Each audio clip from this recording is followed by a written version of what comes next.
자, 오늘은 사회 2단원 헌법과 국가기관의 제일 마지막 법원과 헌법재판소에 대해서 배워보도록 하겠습니다. 아마 여기까지가 중간고사 시험 범위 들어가는 학교들이 대부분일 겁니다. 그래서 여기까지 하고 나면 이제 다음번 영상은 그냥 총정리 영상, 시험 대비 총정리 영상이 올라가도록 하겠습니다.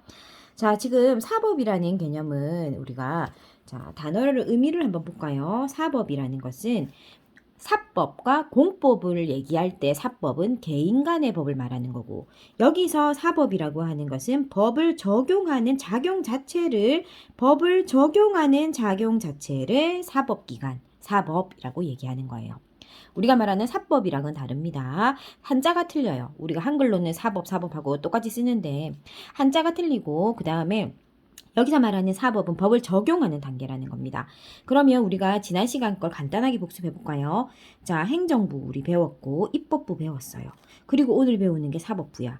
우리나라는 상권분립이라고 얘기했고 입법부에서 법을 만들어서 행정부에게 그 법을 전해주면 행정부는 법을 갖다가 실천하는 역할, 법을 적용해서 우리가 법을 실천하는 역할을 한다라고 해서 집행이라는 말을 썼습니다. 법을 집행하는 역할을 해요. 그러면 그것을 잘했는지 잘못했는지 법을 적용하고 판단을 하는 아이가 누구다? 사법부. 사법부에서 법을 집행을 잘했나 못했나를 갖다가 판단하는 역할. 그래서 3권이 분리되어져 있다라고 보는 겁니다. 만들고, 집행하고, 판단하고. 자, 그러면 우리가 사법권은 그러면 어떻게 되어야 되느냐? 이제 아무래도 잘잘못을 따지는 기관이지. 네가 잘했다라는 거를 자기의 기준으로 판단을 해줘야 된단 말이지.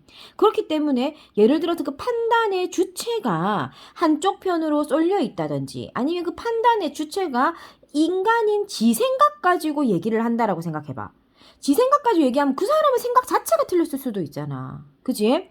재판관이라고 해가지고 무조건 옳은 생각만 할 수 없고, 검사라고 해서 무조건 옳은 생각만 할 수는 없단 말이지. 그지? 그러니까 사람의 판단으로는 그것을 잘했다, 못했다라고 판단하지 마라. 그러면 오로지 무엇을 통해서만 판단해라? 법을 통해서만 판단해라.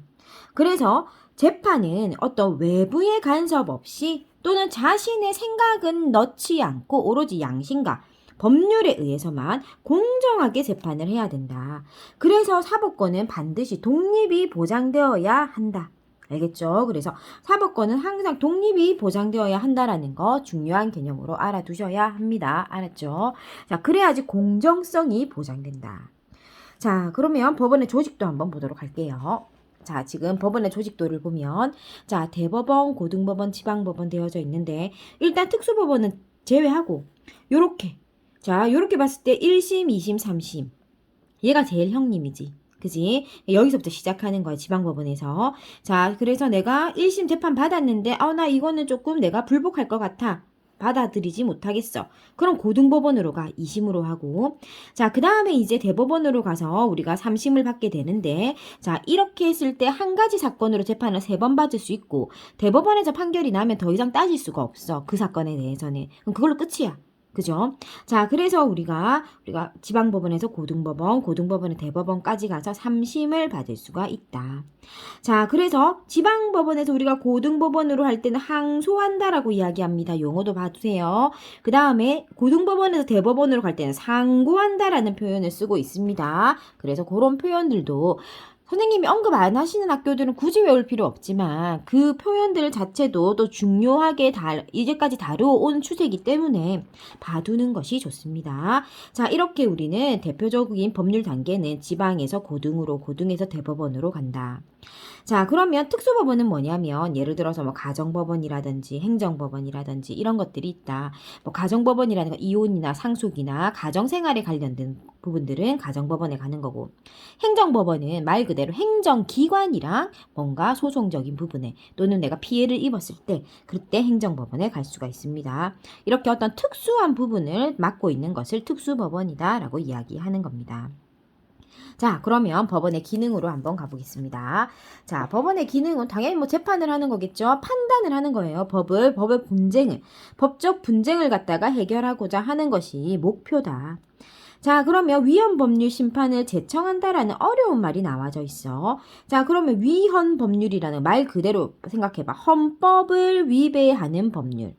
그럼 근데 뭐 그게 뭐 이렇게 생각하면 안 된다. 우리나라의 가장 1순위 법이 헌법이고 그 다음에 밑에가 법률이야. 그래서 법률은 헌법을 위배할 수가 없어. 그럼 법률을 조항은 만들잖아. 국회의원들이 법률은 매번 우리가 삶이 바뀌고 있기 때문에 사회가 빠르게 변화하고 있기 때문에 변화하는 사회에 맞추어서 새로운 법률들은 자꾸 만들어지고 있단 말이지. 그럼 그 법률을 만들 때 가장 아웃라인이 되는 것이 바로 헌법이야. 그러니까 헌법을 어길 수는 없어. 왜냐하면 헌법에는 뭐가 명시되어져 있냐 하면 다른 게 명시되어져 있는 게 아니라 그냥 국민의 기본권이 명시되어져 있어. 그러니까 기본이라는 기본. 여기까지는 기본이니까 절대 침해해서는 안 된다가 명시되어져 있는데 새로 만들어지는 법률들이나 또는 제정되어져 있는 법률이 그 헌법 즉 국민의 기본권을 침해하는 법률은 만들 수가 없다. 그런 의미이기 때문에 헌법을 위배하는 법률을 심판해달라고 할 수가 있다. 그 다음 위헌 명령이나 규칙. 명령은 누가 내리냐면 대통령이나 이런 고위 공무원들이 내리겠지. 이런 사람들이 헌법에 위배하는 명령을 내릴 수 있겠지. 자기도 사람이니까 그치? 자 그러면 그런 것을 했을 때 우리가 이거를 야 이거 지금 조금 헌법에 위배되는 명령이다. 국민의 기본권을 침해하는 명령이다라고 했을 때는 대법원에다가 우리가 그런 것들을 심사해 달라고 요청할 수가 있다. 자, 그 다음 위헌 행정처분 심사. 행정처분도 마찬가지야. 어떤 행정기관에서 나에게 처분을 내렸는데 이것은 나의 기본권의 침해가 된다. 그런 것들이 좀 헌법에 위반되는 것이 아닌지 심사를 해달라고 할 수도 있다. 그 다음 뭐 각종 등기 업무 같은 것도 또 보시죠. 등기 업무라는 거를 우리는 아직 어려가지고 이게 뭐 익숙하지 않지만 물론 어른들한테도 익숙한 절차는 아닙니다. 이게 등기라는 건 서류거든요. 각종 어떤 법원에서 어떤 발급받아야 되는 그런 서류 업무들도 우리가 법원에서 할 수가 있다라는 거고요. 일단 우리가 알아야 되는 건 법원이라고 하면 재판을 받는다. 재판이란 건 뭐다? 분쟁을 해결하는 거다. 그런 거 정도는 기본적으로 아셔야 할 것 같습니다. 자, 그 다음에 이제 중요한 거 이제 있습니다. 헌법재판소로 가봅시다. 자, 헌법재판소라는 아이는 어떤 아이냐 하면은요. 아까 선생님이 법률보다 더 높은 아이가 누구라고 했냐면 헌법이라고 했습니다. 그러면 헌법재판소, 그 헌법을 다루는 재판소가 필요하다. 그래서 헌법을 다루는 재판소에서 무엇을 하는지 한번 보자. 헌법재판소는 헌법을 담당하고 헌법은 우리나라 최고의 법률이다라고 했기 때문에 그만큼의 위상을 지니고 있다. 자, 그러면 9명의 재판관으로 구성되는데 아무 때나 뽑혀서 오면 안 되겠지. 대통령이 3명, 대법원장이 3명, 국회에서 3명, 삼권 분립에 입각해서 행정부, 입법부, 법원에서 각각 3명씩을 임명해가지고 앉히는 거야. 공정성 때문이겠지, 그지? 공정하게 판단. 그만큼 중요한 자리라는 거야. 헌법재판소 어떤 재판관이라는 것은.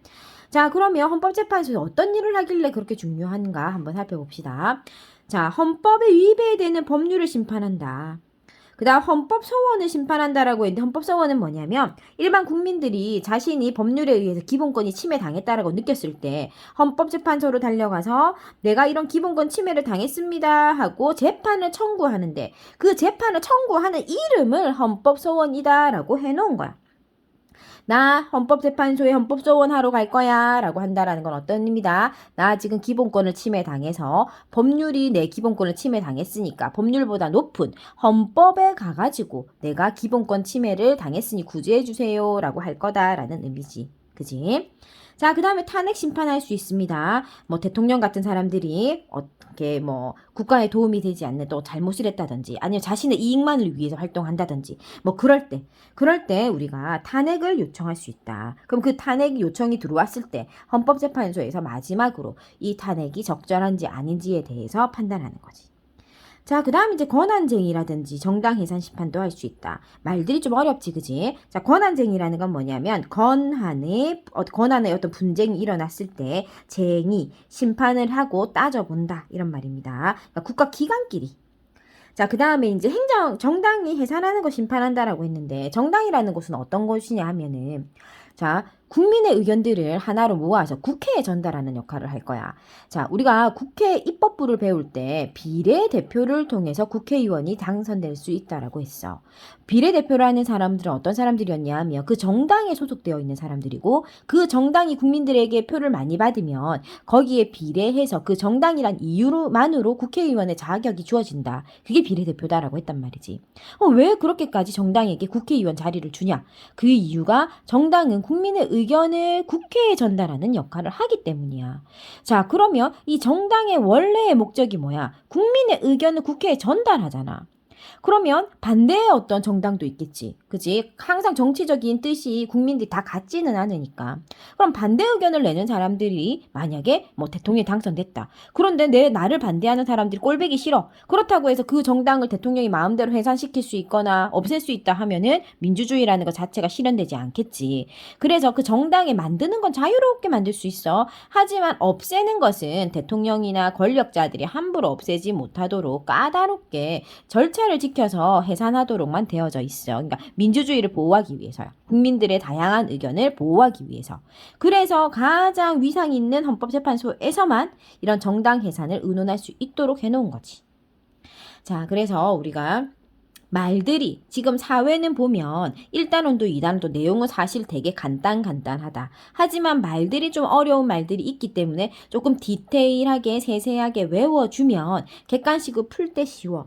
그러니까 예를 들어서 지금 영상에서 선생님이 풀어서 설명하면 뭐 별 내용 없네? 쉽네? 라고 생각할 수 있지만 막상 문제를 풀었을 때는 이게 무슨 말이야? 쟁의? 권한? 뭐 이런 말들이 어려워서 이게 답인지 아닌지 헷갈려서 틀리는 경우들이 많다. 그렇기 때문에 정확한 표현들, 그러니까 풀어서 이해를 할 때는 처음 공부할 땐 이해를 해야 되니까 풀어서 해석하는 선생님 영상을 보면서 한번 이해를 하고 나서 그거를 갖다가 어떻게 사회적인 용어로 표현했는지, 예를 들어서 사법은 법을 갖다가 분쟁을 뭐 해결하는 거라 하더라. 그게 사법이라 하더라. 그럼 그거는 이제 추상적으로 풀어놓은 거지, 그지? 자, 그걸 우리가 조금 사회적 용어로 외울 땐 어떻게 외워? 법을 판단하는 작용이다. 법을 적용하여 판단하는 거다. 이런 식으로 우리가 조금 사회적 용어화 시켜서 외워야 되는 거지. 그치? 자, 그래서 여기까지가 아마 중간고사 시험 범위인 친구들이 많을 겁니다. 반드시 이해를 할 때는 좀 풀어서 내가 완전히 이해할 수 있도록 하세요. 그러면 사회는 암기할 게 좀 줄어듭니다. 그리고 나서 조금 공책이나 프린트나 문제집에서 표현하고 있는 사회적인 용어들과 함께 디테일하게 봐두셔야 객관식에서 이 말도 맞는 것 같고 저 말도 맞는 것 같고 이런 어떤 함정에 빠지지 않습니다. 알았죠? 그래야 고득점합니다. 자, 그래서 사회도 이제 우리가 처음 들어오는 중3에 처음 들어오는 단원이죠. 그죠? 또 고등학교 가면은 사회문화 시간이나 또는 그런 시간 정치경제 시간에 또 보는 아이들이니까 자, 조금 더 열심히 공부하셔서 우리가 또 중간고사 4월 말 중간고사에 좋은 결과 얻을 수 있도록 합시다. 다음 시간에는 1단원, 2단원을 총괄하는 시험 대비 영상 올릴 수 있도록 하겠습니다. 열공하세요.